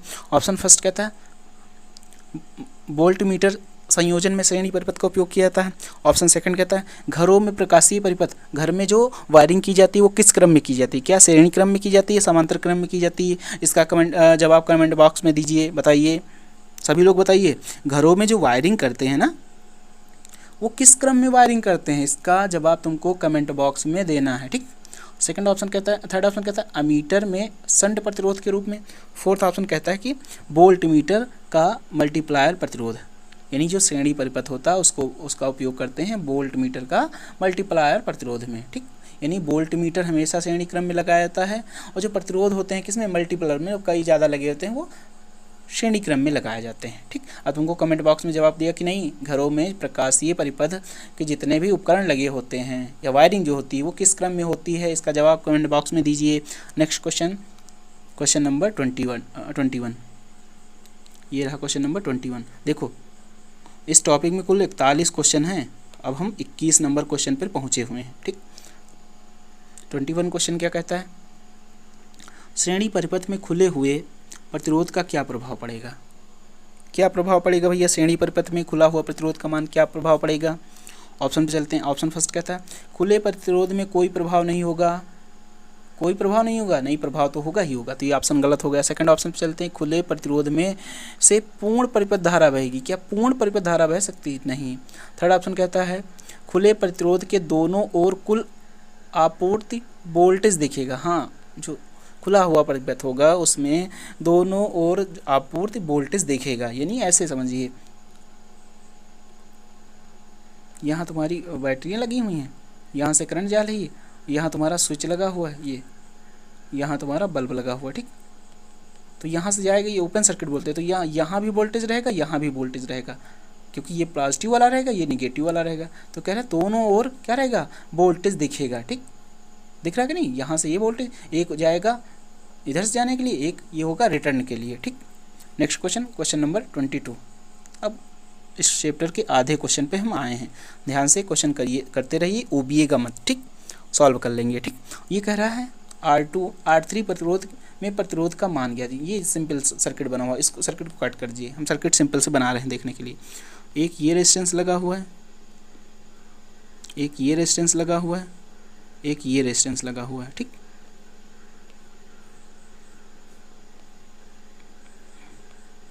यहाँ सप्लाई जा रही, ठीक। ये इसका मान है 5 ओम, इसका मान 6 ओम, इसका मान 7 ओम, ठीक। तो इसमें कुल रेजिस्टेंस का मान ज्ञात करना है, ठीक। ये क्वेश्चन होमवर्क के लिए है, इस तरह के क्वेश्चन हम बहुत सारे करवा चुके हैं, बता भी चुके हैं, ठीक। ये समांतर क्रम में लगा हुआ है, समांतर क्रम का फार्मूला लगाकर हम क्वेश्चन को सॉल्व कर लेंगे, ठीक। इसका जवाब भी सॉल्व करके होमवर्क में देना, ठीक। Next question number 23। ये रहा क्वेश्चन नंबर 23। ये क्वेश्चन बड़ा मज़ेदार है, बड़ा ध्यान से करना तब हो जाएगा, ये बहुत ही ज़्यादा मज़ेदार है। ये क्वेश्चन कहता है कि परिपथ पर क्या प्रभाव होगा यदि AB को शार्ट कर दिया जाए, ठीक। बहुत ध्यान से करना, अगर तुमने समझा होगा। ये ऐसे मान लीजिए, ये सर्किट ऐसे बनी हुई है, यहाँ रेजिस्टेंस लगे हुए हैं, ठीक, यहाँ भी रेजिस्टेंस लगे हुए हैं और यहाँ भी रेजिस्टेंस लगे हुए हैं, ठीक। यहाँ सप्लाई दी जा रही है, ठीक। ये DC सप्लाई दी जा रही है, ये DC सप्लाई दी जा रही, ठीक। यहाँ से देखो ये किस क्रम में लगे हुए हैं, ये सब किस में लगे हैं, ये समांतर क्रम में लगे हुए हैं, ठीक ना, ठीक। ये कह रहा है एक बिंदु A है, एक बिंदु B है, अगर A और B को क्या कर दिया जाए, आपस में जोड़ दिया जाए, यानी शार्ट कर दिया जाए, जोड़ दिया जाएगा, तो परिपथ के प्रतिरोध का मान पर क्या प्रभाव पड़ेगा, ठीक। बिल्कुल ध्यान से करना। देखो मैंने बताया था कि जब कोई प्रतिरोध श्रेणी क्रम में लगे होते हैं, ठीक, तो सबसे बड़े वाले मान से ज़्यादा रेजिस्टेंस आता है, ठीक। अगर कोई परिपथ समांतर क्रम में लगे होते हैं तो सबसे छोटे वाले रेजिस्टेंस से मान से कम रेजिस्टेंस आता है, ठीक। कुल रेजिस्टेंस की बात करते हैं, तो ये देखो कह रहा है एक यहाँ लगा हुआ रेजिस्टेंस, एक ये लगा हुआ, एक ये लगा हुआ, और एक यहाँ शार्ट कर दिया गया। शार्ट करने का मतलब इसका रेजिस्टेंस कितना हो गया, 0 हो गया। तो जो रेजिस्टेंस आएगा वो कितना आएगा, 0। क्यों, मैंने बताया जब श्रेणी क्रम में होंगे तो जो सबसे बड़ा वाला रेजिस्टेंस होगा उससे भी ज़्यादा रेजिस्टेंस आएगा कुल रेजिस्टेंस, और समांतर क्रम में जो सबसे छोटा होगा रेजिस्टेंस उससे भी कम रेजिस्टेंस आएगा। तो सबसे छोटा, ये दोनों को शार्ट कर देंगे तो सबसे छोटा कौन सा होगा, सबसे छोटा हो जाएगा ये 0, ठीक। तो कहते हैं परिपथ प्रतिरोध 0 हो जाएगा। समझ में आया, 0 क्यों हो जाएगा, फिर से समझ लीजिए। अगर ये ऐसे बने हों सिंपल में, ये ऐसे हो, ये ऐसे हो, ये ऐसे हो, और एक ऐसे हो, डायरेक्ट चला जाए, ठीक, ऐसे चला जाए, यहाँ से सप्लाई दी हो, ठीक, तो ये देखो ये डायरेक्ट हो जाएगा, तो रेजिस्टेंस क्या हो जाएगा, शून्य हो जाएगा, ठीक। तो कहते हैं परिपथ प्रतिरोध क्या हो जाएगा, शून्य हो, जब ए इस पॉइंट को बोला, ए इसको बोलेंगे, इसको शार्ट कर दी, शार्ट करने के लिए आपस में जोड़ दिया जाए, ठीक। समझ में आया ये question. Next question, question number 24, ये रहा क्वेश्चन नंबर 24। क्वेश्चन नंबर 24 कहता है यदि तापमान में वृद्धि के साथ इसका प्रतिरोध मान बढ़ता है तो प्रतिरोध का क्या नाम है। अभी मैंने बताया था कि तापमान के आधार पर कौन सा प्रतिरोध काम करता है, और ये देखो मैंने इसका नाम लिखा बताया था, थर्मिस्टर बताया था कि नहीं बताया था। ये थर्मिस्टर क्या है, एक प्रकार का थर्मल प्रतिरोध है, थर्मल प्रतिरोध है, यानी ताप के आधार पर ये प्रतिरोध काम करता है। ये बताया था ये कितने, दो टाइप के होते हैं, एक को बोला जाता है एनटीसी और दूसरे को बोला जाता था पीटीसी। एनटीसी में क्या होता था, जब टेम्परेचर बढ़ता था ना भैया, जब टेम्परेचर बढ़ता था तो रेजिस्टेंस क्या होता था, रेजिस्टेंस घट जाता था, ठीक। और जो पीटीसी होता है उसमें होता है जब टेम्परेचर बढ़ेगा तो इसका रेजिस्टेंस भी बढ़ जाएगा, ठीक। तो ये कह रहा है कि तापमान में वृद्धि के साथ इसका प्रतिरोध बढ़ जाता है। तो तापमान में वृद्धि के साथ इसका प्रतिरोध किसका बढ़ता है, पीटीसी का। तो ये क्या है, एक तरह का थर्मिस्टर है। तो इस प्रतिरोध का नाम पूछ रहा है, तो देखो यहाँ थर्मिस्टर लिखा हुआ है, ठीक। तो इसका करेक्ट आंसर हो जाएगा ऑप्शन नंबर बी, नहीं सॉरी, ऑप्शन नंबर क्या हो जाएगा, ऑप्शन नंबर डी हो जाएगा। ये सेंसिटर नहीं होगा, ये थर्मिस्टर का प्रयोग करेंगे इसका, ठीक। ऑप्शन नंबर सी इसका सही हो जाएगा, ना कि सेंसिटर, ठीक। नेक्स्ट क्वेश्चन, क्वेश्चन नंबर 25, ये रहा क्वेश्चन नंबर 25। क्वेश्चन नंबर 25 क्या कहता है, क्वेश्चन नंबर 25 कहता है कि विद्युत मात्रा का सूत्र। ये देखो कितना इजी क्वेश्चन, विद्युत मात्रा का सूत्र बताइए।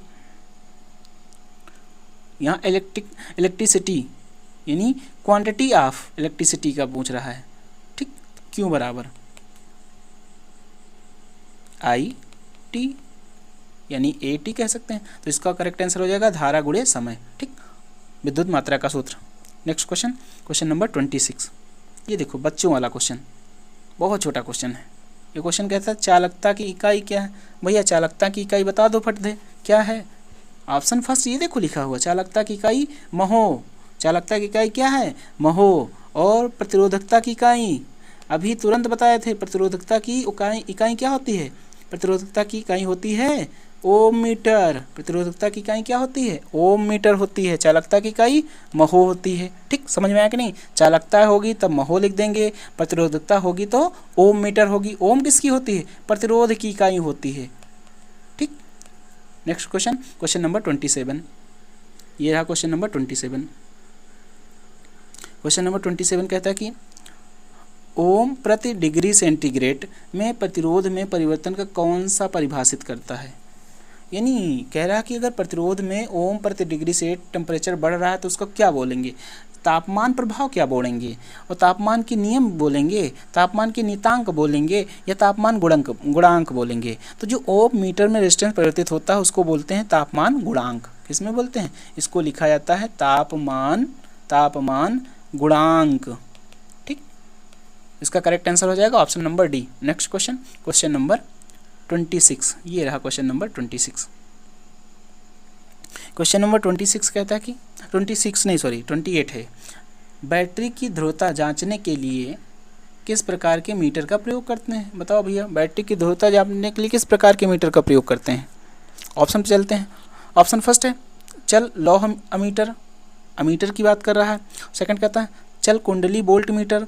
थर्ड कह रहा है चल लौह वोल्ट मीटर। फोर्थ कह रहा है डायनेमोमीटर प्रकार का वाट मीटर। वाट मीटर का प्रयोग नहीं करते हैं, अमीटर का प्रयोग नहीं करते हैं, लौह का नहीं प्रयोग करते हैं, चल कुंडली वोल्ट मीटर का प्रयोग करते हैं, ठीक।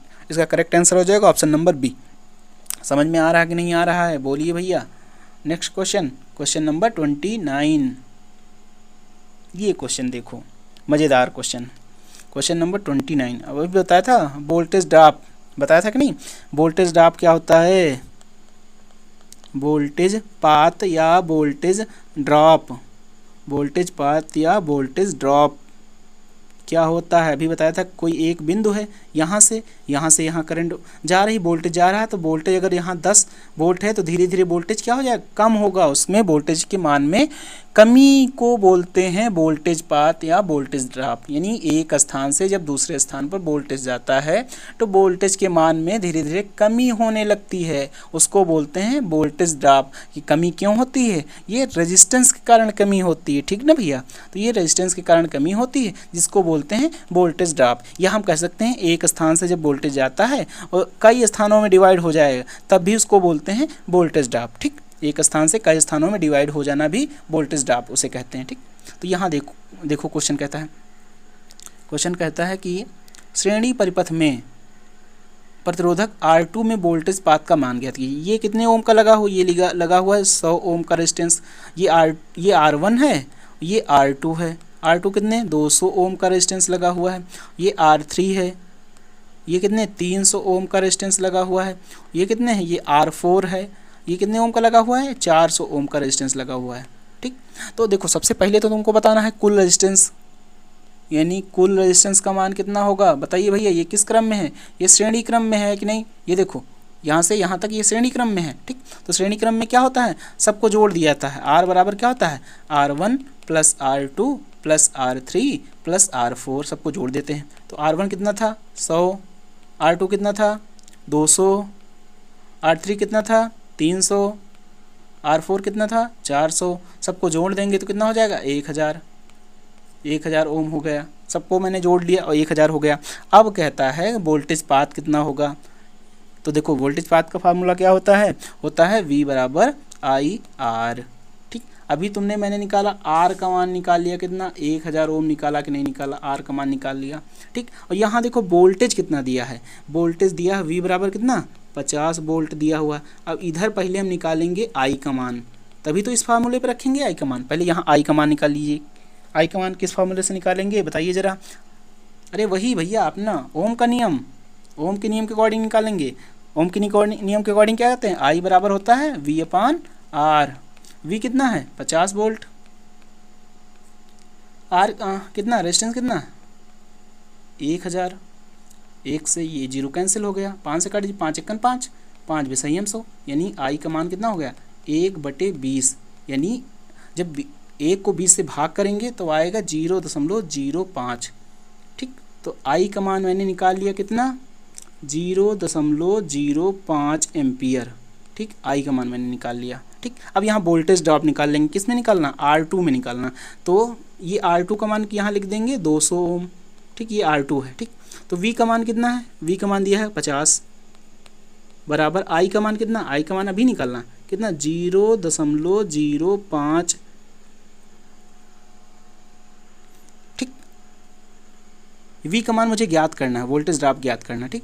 तो यहाँ लिखेंगे V बराबर लिखेंगे I का मान क्या दिए 0.05 गुणे R2 का मान कितना है 200 ओम, यानी V बराबर हो जाएगा 0.05 गुणे 200।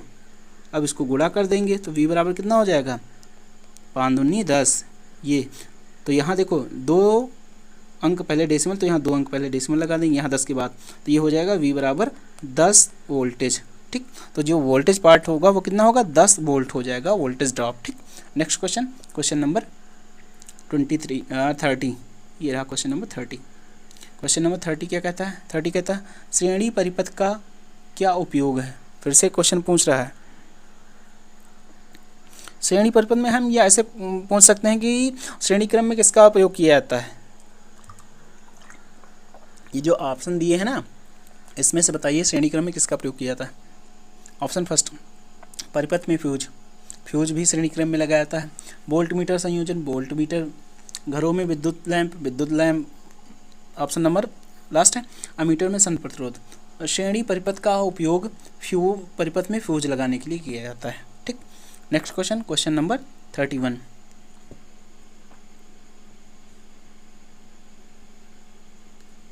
क्वेश्चन नंबर 31 कहता है 1 ओम से 100 किलो ओम तक मापने हेतु कौन सी विधि का प्रयोग करते हैं। यानी 1 से लेकर 100 किलो ओम तक मापने के लिए किसका प्रयोग करते हैं? ऑप्शन पे चलते हैं। ऑप्शन फर्स्ट है किस विधि का प्रयोग करते हैं? ऑप्शन फर्स्ट है प्रतिस्थापन विधि, ऑप्शन सेकंड केल्विन विधि, ऑप्शन थर्ड है व्हीटस्टोन ब्रिज, ऑप्शन फोर्थ है बोल्ट मीटर और अमीटर विधि। तो जो 1 से लेकर 100 किलो ओम तक रेजिस्टेंस को मापने के लिए प्रयोग करते हैं केल्विन ब्रिज विधि। किसकी? केल्विन ब्रिज विधि का प्रयोग करते हैं रेजिस्टेंस मापने के लिए 1 से लेकर 100 किलो ओम तक के ओम को मापने के लिए। ठीक, तो इसका करेक्ट आंसर हो जाएगा option number B. Next question, question number 32। ये रहा क्वेश्चन नंबर 32। 32 क्वेश्चन कहता है कि विशिष्ट प्रतिरोध की इकाई क्या है, यानी स्पेसिफिक रेजिस्टेंस की इकाई क्या है? ऑप्शन पे चलते हैं। ऑप्शन फर्स्ट है ओम पर सेंटीमीटर, सेकंड ऑप्शन कहता है ओम पर मीटर स्क्वायर, ऑप्शन थर्ड कहता है ओम मीटर, ऑप्शन फोर्थ कहता है माइक्रो ओम पर सेंटीमीटर। तो जो विशिष्ट प्रतिरोध होता है उसको मापते हैं ओम मीटर के अकॉर्डिंग। ठीक, इसका करेक्ट आंसर हो जाएगा option number C. Next question, question number 33। ये रहा क्वेश्चन नंबर 33। क्वेश्चन नंबर 33 क्या कहता है? कहता है कि कौन सी विद्युत राशि चालक में ऊष्मा उत्पन्न करने को प्रभावित करती है? यानी ये कहता है कि जब किसी चालक तार में विद्युत प्रवाहित की जाती है तो ऊष्मा उत्पन्न कैसे होती है, ये क्वेश्चन पूछ रहा है। तो देखो, किसी चालक तार में ऊष्मा उत्पन्न करने के लिए उसका फार्मूला H बराबर होता है, H बराबर होता है, क्या फार्मूला होता है बताओ भैया? H बराबर होता है I² RT। ये फार्मूला से विद्युत ऊष्मा उत्पन्न होती है उस चालक तार में। तो H क्या है? H ऊष्मा है। I क्या है बताओ भाई? I वही करंट यार, यानी धारा। ये क्या है? धारा। R क्या है? रेजिस्टेंस यानी प्रतिरोध। T फॉर टाइम, यानी टाइम को हम लिख देते हैं सेकंड। ठीक, टाइम। तो कह रहा कौन सी राशि का उपयोग करते हैं ऊष्मा उत्पन्न करने? ऑप्शन फर्स्ट कहता है वोल्टेज। क्या वोल्टेज? नहीं।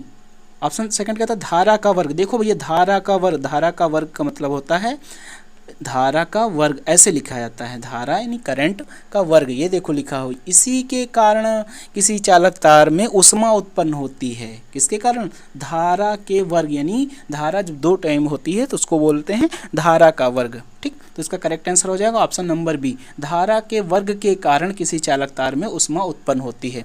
ऊष्मा उत्पन्न होने का फार्मूला क्या है? H बराबर होता है I² RT। ठीक, H क्या है? ऊष्मा है। R क्या है? करंट है। I क्या है? करंट है। R क्या है? रेजिस्टेंस है। और T फॉर टाइम है। ठीक, नेक्स्ट क्वेश्चन, क्वेश्चन नंबर 34। ये रहा क्वेश्चन नंबर 34। 34 क्वेश्चन क्या कहता है? कहता है कि चालक के प्रतिरोध के मान में क्या परिवर्तन होगा अगर इसका अनुप्रस्थ काट क्षेत्रफल दोगुना कर दिया जाए?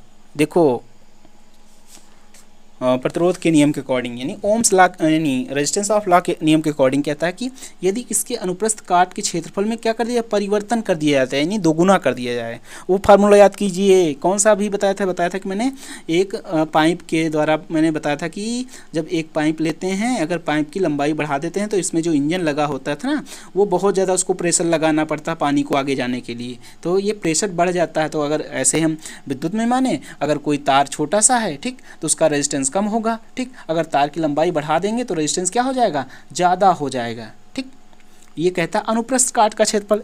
अभी वही एग्जाम्पल समझिए, मैंने बताया था एक छोटा सा पाइप है, ठीक, उससे जब पानी फ्लो होता है तो बहुत स्पीड से दूर गिरता है। ठीक, वही एक मोटा सा पाइप ले लिया जाए, ठीक, एक ऐसा बहुत मोटा सा पाइप ले लिया जाए, ठीक, तो उससे जो पानी की स्पीड होगी वो कम हो जाएगी। तो कहता है अनुप्रस्थ काट का क्षेत्रफल क्या कर दिया है? दोगुना कर दिया जाएगा, यानी चालक तार की मोटाई को क्या कर दिया है? दोगुना कर दिया जाए। तो क्षेत्र उसमें बहने वाली करंट के मान पर, यानी प्रतिरोध के मान पर क्या प्रभाव पड़ेगा? तो प्रतिरोध क्या हो जाएगा? 2 गुना कम हो जाएगा। कितना? 2 गुना अगर इसको कर दिया जाए तो इसका 2 गुना 1/2 गुना कम हो जाएगा। 2 गुना कम हो जाएगा। ठीक, तो इसका करेक्ट आंसर हो जाएगा ऑप्शन नंबर बी। ठीक, नेक्स्ट क्वेश्चन, क्वेश्चन नंबर 35। ये रहा क्वेश्चन नंबर 35। क्वेश्चन नंबर 35 कहता है लाइट डिपेंडेंट रेजिस्टेंस, यानी LDR के बारे में बात कर रहा है। प्रतिरोध का क्या होगा यदि प्रकाश की तीव्रता बढ़ा दी है? देखो, जो लाइट डिपेंडेंट रेजिस्टेंस होते हैं, ठीक ना, इसको बोला जाता है लाइट डिपेंडेंट रेजिस्टेंस, यानी कुछ ऐसे प्रतिरोध होते हैं जिस पर जब लाइट पड़ती है ना, उसके अकॉर्डिंग उसका प्रतिरोध कम या ज़्यादा होता रहता है। ठीक, तो ये कह रहा है कि जब LDR में प्रकाश की तीव्रता, यानी उस पर ज़्यादा प्रकाश डाल दिया जाए तो क्या हो जाएगा? तो उसका जो रेजिस्टेंस होगा वो डिक्रीज हो जाएगा, यानी रेजिस्टेंस घट जाएगा। यानी जब प्रकाश क्या होगा? प्रकाश ज़्यादा होगा भैया, ठीक ना, तो जो रेजिस्टेंस होगा वो क्या हो जाएगा, कम हो जाएगा, ठीक। यानी जब LDR पर प्रकाश बहुत तेज़ी से डाला जाता है, ठीक ना, तब उसका जो रेजिस्टेंस होगा वो कैसा हो जाएगा, कम हो जाएगा, ठीक। इसका करेक्ट आंसर हो जाएगा ऑप्शन नंबर बी, ठीक। ये कहाँ प्रयोग करते हैं, ये जो है जो तुमने देखा ना रोड पर जो ऑटोमेटेड लाइटें लगी होती हैं, ठीक है, उसमें प्रयोग करते हैं इसका। स्ट्रीट लाइट जो होती हैं उसमें प्रयोग करते हैं, ठीक। ऑटोमेटिक वहाँ कोई बंद बुझाने नहीं करने जाता, वो सब ऑटोमेटिक लगा होता है, ठीक। Next question, question number 36। ये रहा क्वेश्चन नंबर 36। क्वेश्चन नंबर 36 कहता है DC परिपथ में पावर की गणना का सूत्र बताइए। DC परिपथ में पावर की गणना का सूत्र बताना है आपको। DC परिपथ में पावर की गणना का सूत्र P बराबर VI, सिंपल सा। देखो कहाँ लिखा हुआ है, धारा गुणे वोल्टेज, ठीक। इसका करेक्ट आंसर हो जाएगा P बराबर VI। पावर का फार्मूला क्या होता है, P बराबर VI। P फॉर पावर हो जाएगा, V फॉर वोल्टेज हो जाएगा, I फॉर करंट हो जाएगी। नहीं, धारा गुणे वोल्टेज के मान गुणनफल को पावर बोलते हैं, ये शक्ति बोलते हैं। Next question, question number 37। ये रहा क्वेश्चन नंबर 37।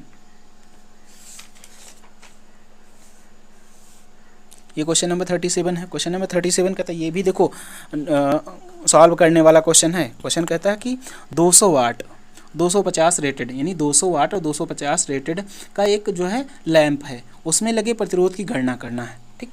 तो देखो W बराबर क्या है 200 और V बराबर क्या है 250 और R का मान ज्ञात करना है मुझे, ठीक। तो देखो इस फार्मूले से पहले मुझे I का मान ज्ञात करना होगा, तभी इसमें रखेंगे V बराबर IR में, तब निकल आएगा R का मान, ठीक। तो इसका I का मान निकालने के लिए फार्मूला होता है, I बराबर होता है W अपान V, ठीक। W का मान कितना 200 और V का मान 250। कट कर दीजिए, कट हो गया 1 0 से 1 0। अब 5 से काट दीजिए, 5 चौको 20, 5 बचे 25। तो I का मान कितना हो गया 4/5। देखो I का मान मैंने निकाल लिया कितना 4/5 I का मान निकाल लिया, ठीक। और ज्ञात करना रेजिस्टेंस का मान ज्ञात करना है और V का मान दिया है कितना 250। और वही फार्मूला रख दीजिए, कौन सा, ओम्स का ओम का नियम के अकॉर्डिंग फार्मूला रख दीजिए। ओम ने क्या बताया था, R बराबर होता है V अपान I। V का मान कितना 250, तो 250 यहाँ रख देंगे, अपान I का मान कितना 4/5। I का मान कितना है 4/5, यहाँ लिख देंगे 4/5। तो ये जो 5 है ऊपर के चला जाएगा, तो 250 गुणे 5 अपान 4, ठीक। इसको डिवाइड करके निकाल लेंगे। डिवाइड कैसे करेंगे, ऐसे कर लीजिए, गुणा कर दीजिए। 25 का 5 से गुणा करेंगे कितना हो जाएगा 25 पंचे 125 हो जाएगा। एक ये 0 हो गया, इनका जब गुणा करेंगे 250 को 5 का गुणा करेंगे तो हो जाएगा 1250, ठीक। इसको 4 से भाग कर देंगे, जब 1250 को 4 से भाग करेंगे तो आ जाएगा 312.5 ओम, क्योंकि रेजिस्टेंस निकालना तो ओम में लगाएंगे। तो देखो ऑप्शन कहीं मैच कर रहा है, ये देखो 312.5 ओम, ठीक। तो इसका करेक्ट आंसर हो जाएगा option number C. Next question, question number 38। ये रहा क्वेश्चन नंबर 38। क्वेश्चन नंबर 38 क्या कहता है, कहता है कि एक खुले परिपथ में प्रतिरोध का मान ज्ञात कीजिए। भैया कितनी बार बताएं, परिपथ दो प्रकार के होते हैं, एक खुला परिपथ एक बंद परिपथ। देखो यहाँ हम परिपथ बना रहे हैं, एक ये बल्ब लग गया, ये यहाँ ये तुम्हारा स्विच लग गया, यहाँ से यहाँ ये तुम्हारा स्विच लग गया, ये तुम्हारी यहाँ बैटरी लग गई, ठीक। ये बैटरी लग गई, ठीक। अब देखो ये किस टाइप का परिपथ है, एक ये बना रहे हैं, एक दूसरा परिपथ बना रहे हैं। यहीं पर ये तुम्हारा बल्ब लग गया, ये तुम्हारा स्विच लग गया, ये तुम्हारी यहाँ बैटरी लग गई, ठीक। अब बताइए ये तुम्हारा स्विच, ये स्विच तुम्हारा क्या है बंद है, ये स्विच क्या है बंद है। अब देखिए, अब इसको बोलते हैं ओपन सर्किट यानी खुला परिपथ, और इसको बोलते हैं बंद परिपथ, ठीक। क्योंकि ये स्विच यहाँ से क्लोज है, यानी करंट यहाँ से होते हुए ऐसे जाएगी, बल्ब जलेगा, उसके बाद ऐसे होते वापस रिटर्न हो जाएगी। तो इसमें जो रेजिस्टेंस होगा क्या हो जाएगा, रेजिस्टेंस क्या हो, कुछ ना कुछ इसका रेजिस्टेंस होगा। ये खुला परिपथ है भैया, तो देखो करंट यहाँ से जाएगी, ऐसे हो जाएगी, तो यहाँ बल्ब तक तो आएगी, ऐसे आएगी, लेकिन फिर आगे रिटर्न होने का कोई रास्ता नहीं, वापस जाने का इधर कोई रास्ता नहीं। तो यहाँ ये प्रतिरोध कितना हो जाएगा, ये प्रतिरोध भैया हो जाएगा अनंत। कैसे, कितना, अनंत प्रतिरोध होता है, यानी खुले परिपथ का प्रतिरोध कितना होता है, अनंत प्रतिरोध होता है भैया। इसको रट लो रट लो रट लो, खुले परिपथ का प्रतिरोध कितना होता है, अनंत होता है। ठीक है, खुले परिपथ में बल्ब नहीं जलेगा। ठीक, यानी आगे जो भी कंपोनेंट लगेंगे वो कार्य नहीं करेंगे। अगर कहीं बंद परिपथ हो गया, यानी यहाँ से करंट होकर यहाँ जाएगी, इसको ऐसे समझ लो, फिर से कलर चेंज करके बता रहे हैं, ये देखो ऐसे, यानी यहाँ से करंट ऐसे होते जाएगी, ऐसे होते, ये बल्ब लगा हुआ जहाँ तक जाएगी, ये यहाँ स्विच लगा तो ये करंट यहाँ से वापस होकर चली जाएगी, यानी ये सर्किट काम करेंगे, यानी बल्ब जलेगा भैया, बल्ब प्रकाश देगा, यहाँ बल्ब प्रकाश नहीं देगा। क्यों, क्योंकि यहाँ जो है, यहाँ से आगे करंट वापस हो ही नहीं पा रहे, क्योंकि ये सर्किट यहाँ से ब्रेकडाउन है, कटी हुई सर्किट है, पूरी सर्किट नहीं है। तो खुले हुए परिपथ का प्रतिरोध का मान कितना होता है, अनंत होता है। रट लो रट लो। ठीक, नेक्स्ट क्वेश्चन, क्वेश्चन नंबर 39, ये रहा क्वेश्चन नंबर 39। चलिए शुरू करते हैं क्वेश्चन नंबर 39 नंबर क्वेश्चन कहता है कि समांतर परिपथ में जुड़े हुए 50 ओम, 220 ओम, 450 ओम तथा 560 ओम प्रतिरोध में किस प्रतिरोध में सबसे कम धारा बहेगी। ये पूछ रहा भैया, धारा पूछ रहा, किस क्रम में जुड़े हुए हैं, समांतर क्रम में। चलो बनाते हैं समांतर क्रम। एक ये क्रम हो गया, एक ये रेजिस्टेंस हो गया, कितने हैं, 1 2 3 4 रेजिस्टेंस, एक ये हो गया, एक ये हो गया रेजिस्टेंस। ठीक, ये इसमें है 50 ओम का, इसमें है 220 ओम का, इसमें है 450 ओम का, इसमें है 560 ओम का। ठीक, तो कह रहा है किस परिपथ में धारा कम बहेगी। देखो भैया, रेजिस्टेंस जितना ज़्यादा होगा, ठीक, धारा उतनी ही कम बहेगी। यानी कि इसको ऐसे समझिए, जितना ही ज़्यादा क्या होगा,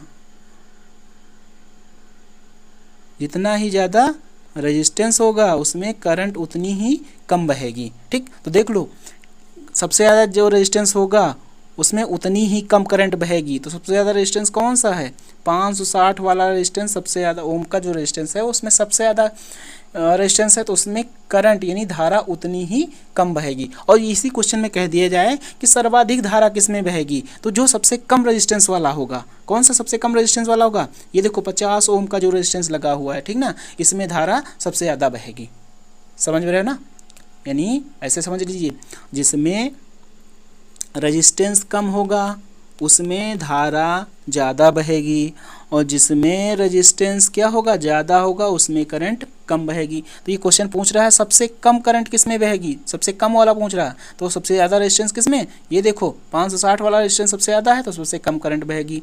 अगर यही क्वेश्चन पूछ लेता सबसे ज़्यादा धारा किस में बहती, तो जो रेजिस्टेंस सबसे कम होता, सबसे कम कौन सा, ये देखो 50 ओम का जो रेजिस्टेंस है। ठीक, क्वेश्चन को समझ लीजिएगा, हो सकता है क्वेश्चन यही रिपीट कर ले, लेकिन वो तुमसे पूछ ले कि क्वेश्चन सबसे ज़्यादा धारा किस में बहेगी। ठीक, तब ये मत कहना कि सर जी मुझे पढ़ाया नहीं, मैंने समझा नहीं, पढ़ाई नहीं तो कैसे करेंगे। ठीक, यही मैं बता भी रहा हूँ, अगर रेजिस्टेंस ज़्यादा है तो धारा कम बहेगी, अगर रेजिस्टेंस ज़्यादा है तो धारा कम बहेगी।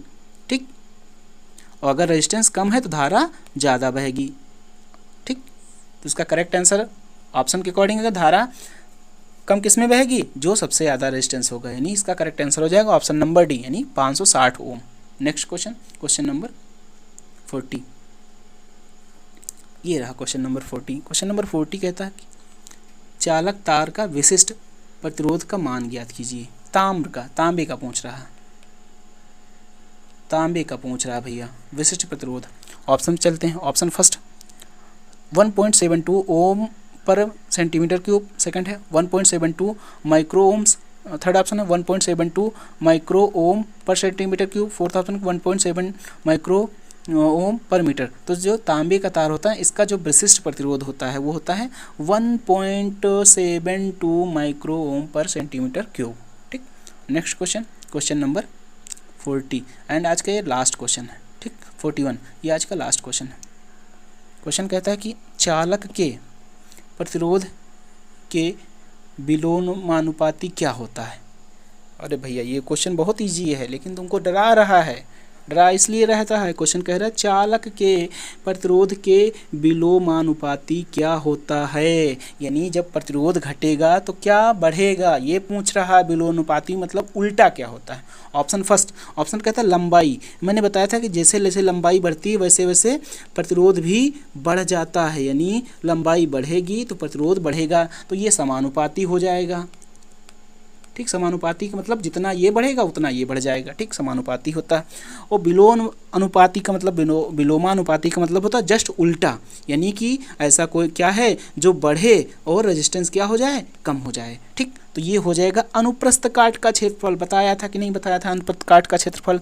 यानी जब अनुप्रस्थ काट क्षेत्रफल में क्या बताया था, कोई तार है जब उसकी मोटाई बढ़ जाएगी, ठीक, जब तार की जैसे मोटाई दोगुना हुई तो उसका जो रेजिस्टेंस होगा वो कितना हो जाएगा, आधा हो जाएगा, रेजिस्टेंस कम हो जाएगा। यानी ये विलोमानुपाती होता है, किसके? अनुप्रस्थ काट के क्षेत्रफल के विलोमानुपाती होता है। ठीक, और लंबाई के क्या होता है, समानुपाती होता है। समझ में आया कि नहीं? लंबाई के क्या होता है, समानुपाती, यानी जितनी लंबाई बढ़ेगी उतना ही रेजिस्टेंस बढ़ जाएगा। ठीक, और अनुप्रस्थ काट का क्षेत्रफल, ठीक, ये क्या होता है, ये विलोमानुपाती होता है। विलोमानुपाती, समझ में आ रहा कि नहीं? उल्टा होता है कि जब ये बढ़ेगा, अनुप्रस्थ काट का क्षेत्रफल बढ़ेगा, तब रेजिस्टेंस क्या हो जाएगा, घट जाएगा। तब ये रहे आपके आज के 41 क्वेश्चन। भैया कितने 41 क्वेश्चन मैंने करा लिए, और बहुत ज़्यादा मैंने मेहनत के साथ कराए हैं। ठीक ना, मेहनत के साथ इसलिए कहते हैं क्योंकि देख लो अभी कितने, रात के कितने बजे हैं, ये देखो कितने बजे हुए हैं, रात के बजे हुए 2:41 हुआ है। ये रात के आज 2:41 हुआ। मैं रात को जाग कर तुम्हारी क्वेश्चन बना रहा हूँ इतनी मेहनत से। इसलिए तुम लोग बेटा मेहनत से पढ़िए, तो तुम ही लोगों के लिए मैं बना रहा हूँ। और ये सारे क्वेश्चन कैसे हैं, इंपॉर्टेंट क्वेश्चन हैं, जो आए हुए क्वेश्चन हैं और आने की इनकी संभावना भी है। ठीक, इतनी रात को मैं बना रहा हूँ, इसलिए आप लोग अधिक से अधिक क्वेश्चन इस वीडियो को ज़रूर देख लीजिएगा। ठीक, और जो क्वेश्चन ना समझ में आया करे, ठीक, वो क्वेश्चन आकर क्लास में पूछ लीजिएगा। अगर क्लास में नहीं पूछ पा रहे हैं या क्लास में नहीं आ पा रहे हैं, ठीक ना, तो जो ग्रुप बना हुआ है, ठीक ना, ग्रुप में भी मैसेज करके हमसे क्वेश्चन पूछ सकते हैं, या फिर हमारे पास पर्सनल मैसेज करके पूछ सकते हैं। जो हमारा नंबर है वो कितना है, ये देखो, ये हमारा नंबर है, ये हमारा नंबर है। आप इस पर मैसेज करके, ठीक ना, कॉल मत करना। ठीक, हो सकता है कॉल कभी अटेंड हो, कभी कॉल अटेंड ना हो, क्योंकि हम क्लास में रहते हैं, कॉल अटेंड नहीं होगी। ठीक, तो व्हाट्सअप मैसेज करके आप हमको क्वेश्चन पूछ सकते हैं। जो क्वेश्चन आपको समझ में ना आए उसका स्क्रीनशॉट ले लेना और हमारे पास भेज देना और हमसे पूछ लेना। हम आपको हो सकता है तुरंत तत्काल आंसर ना दे सकें, लेकिन घंटे 2 घंटे में, 1 घंटे या 2 घंटे में आपको आंसर ज़रूर दे देंगे इसका। ठीक है, तो इसलिए हम मेहनत कर रहे हैं, हम आपके लिए मेहनत कर रहे हैं। किसके लिए? आपके लिए मेहनत कर रहे हैं। आप भी मेहनत करिए, किसके लिए? अपने लिए। ठीक, हमारे लिए आप मेहनत मत करिए। देखो हम किसके लिए मेहनत कर रहे हैं, आपके लिए मेहनत कर रहे हैं। ठीक, आप मेहनत किसके लिए? अपने लिए करिए, हमारे लिए मत करिए। ठीक, हमारा तो केवल यूँ ही है कि आप पढ़ जाएंगे, आप अच्छे नंबर से पास हो जाएंगे, बस हमको इतनी खुशी मिल जाएगी। ठीक, इसलिए आप लोग अच्छे से पढ़िए। अब ज़्यादा टाइम नहीं बचा, अब इधर उधर के कामों को छोड़ दीजिए। ठीक, और अगर वीडियो अच्छा लगा हो तो अपने दोस्तों को भी शेयर कर दीजिए, और जो क्वेश्चन मैंने कमेंट बॉक्स में दिया है ना, उनका आंसर भी कमेंट बॉक्स में दीजिएगा। ठीक, वीडियो को शेयर कीजिए और वीडियो को क्या कर देना, लाइक ज़रूर कर देना भाई। ठीक, और कमेंट कर देना, अगर वीडियो अच्छा लगे तो लिख देना हाँ बहुत अच्छा आपने पढ़ाया गुरुजी। ठीक, चलो ठीक है, ओके, धन्यवाद।